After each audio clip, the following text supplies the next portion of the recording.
Hello and welcome to the Listening Post's unboxing channel on YouTube. Today it is with great pride that I'm sharing with you an unboxing of a piece of electronic history. McIntosh's C70 valve preamp, their 70th anniversary, 70-year edition valve preamp. This beautiful, sonically perfect preamp it's a giant killer. It's one of those lovely pieces of electronics that we all wish to own, and it's wonderful that I get the opportunity to share this with you today. So, firstly, let's have a look. All of McIntosh's products have big boxes. They take very, very good care to ensure that all of their pieces are in export cartons, so it doesn't matter how things are shuffled around or perhaps dropped or damaged in freight, these are always going to end up to you in mint condition. This box is beautiful as far as it's pristine, it's been wrapped, it's beautiful, and it's wonderful to have it here in Christchurch. Opening these things is really, really straightforward.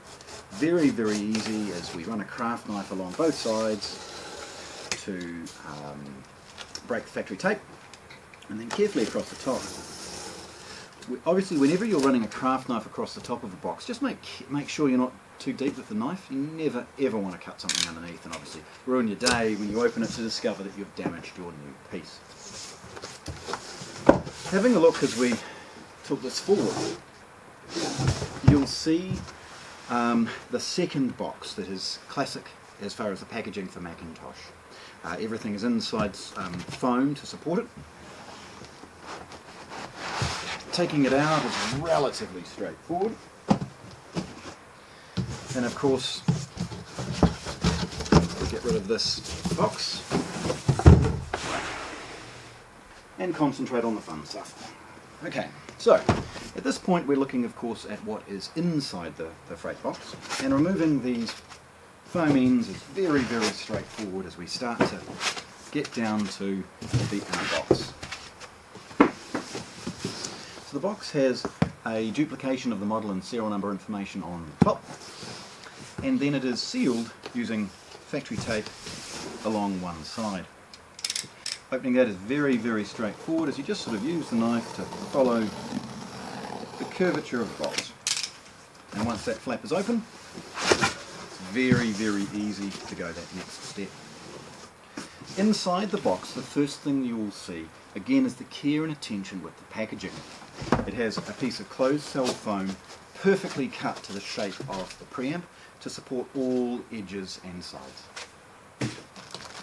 It has McIntosh's very, very comprehensive user manual. All elements of operation and setup are in here, and it's well worth having a good read. We've got a New Zealand IEC power cord. Good long cable, good quality, but large plates. We've got McIntosh's remote control. It's sealed inside a little bit of bubble wrap, so very, very straightforward to open. There are two AAA batteries, the bag, and obviously the remote control. The next step is very, very straightforward, because it's easy to lift this out because of its weight. Before I get rid of the packaging, I'd like to show you how elaborate the cutouts are to ensure that this nestles perfectly inside the cardboard and is supported in transit and can't wobble around at any stage.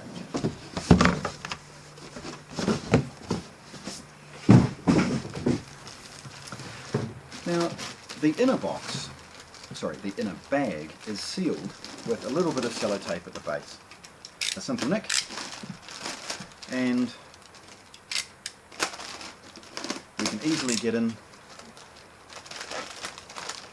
The bags are always typically oversized, and we start to have a look at this beautiful piece for the first time.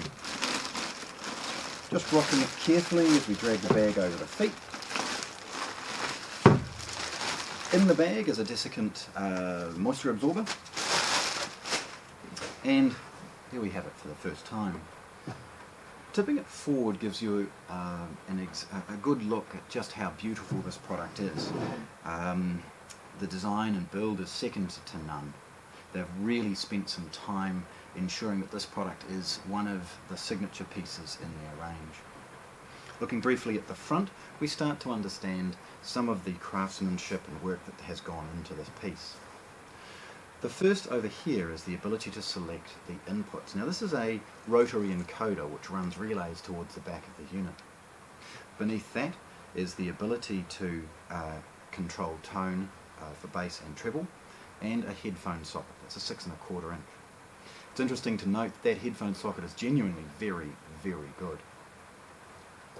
Across the front are some unique switches. Now this is to kind of give it a little bit of a signature feel, or a little bit of an homage to history, with these rocker switches allowing you to turn off the tone, defeat and other things along those lines. In order, there's tone on and off, there's stereo mode, there's HXD on, now that's specifically for the headphone output, and then the ability to turn off off and on the outputs at the rear of the unit. 2 switches, output 1 and 2. Then it's got specific controls for the phono preamp, and this is really one of the reasons that it's got such a signature feel to it.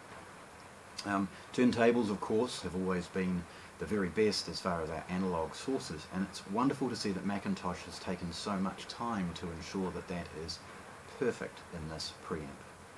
Then you've got a volume control. Now unusually for McIntosh, they've added a series of lights to show the volume rather than a display. Again, more of a homage to their history. In the middle there we've got an IR sensor, McIntosh's logo and proudly 70th anniversary, and then of course a power button. Rocking it forward, again just to have a quick look, we've got a cutaway window to expose all of the valves that are used in the preamp. All are clearly labelled. There's a separate set for the phono and moving magnet, for example, and a small simple circuit topography sort of design on the top. A little bit of ventilation. As we spin it round, we get an opportunity to see that sort of twin chassis design that is so common with McIntosh. The polished silver chassis and the top chassis are often independent inside. And spinning it around, we see the inputs and outputs. It's a very, very flexible preamp despite its relatively compact size. Starting from this side, we've got a traditional IEC power socket. We've got above that the 2 selectable balanced outputs, and beneath that the single-ended RCA outputs. Across the middle at the top we've got control elements. So this is your main control in and out, and then we've got the serial or IR and other control for connecting products like CD players. This is relay control for 12 volt relays turning on and off, while this is transferring infrared information for the purpose of controlling source equipment like CD players. Then we've got 2 fully balanced inputs, clearly labelled balance 1 and 2. Beneath them we've got a string of single-ended or RCA inputs, labelled 3, 2 and 1. Then we've got 2 dedicated phono inputs, both moving magnet and moving coil, each separately earthed with beautiful good quality binding posts to that earth. So, there we have it. McIntosh's 70th anniversary, the C70 valve preamp, unboxed here at the Listening Post in Christchurch, New Zealand. Thanks for watching. If you want to see more, subscribe to our channel.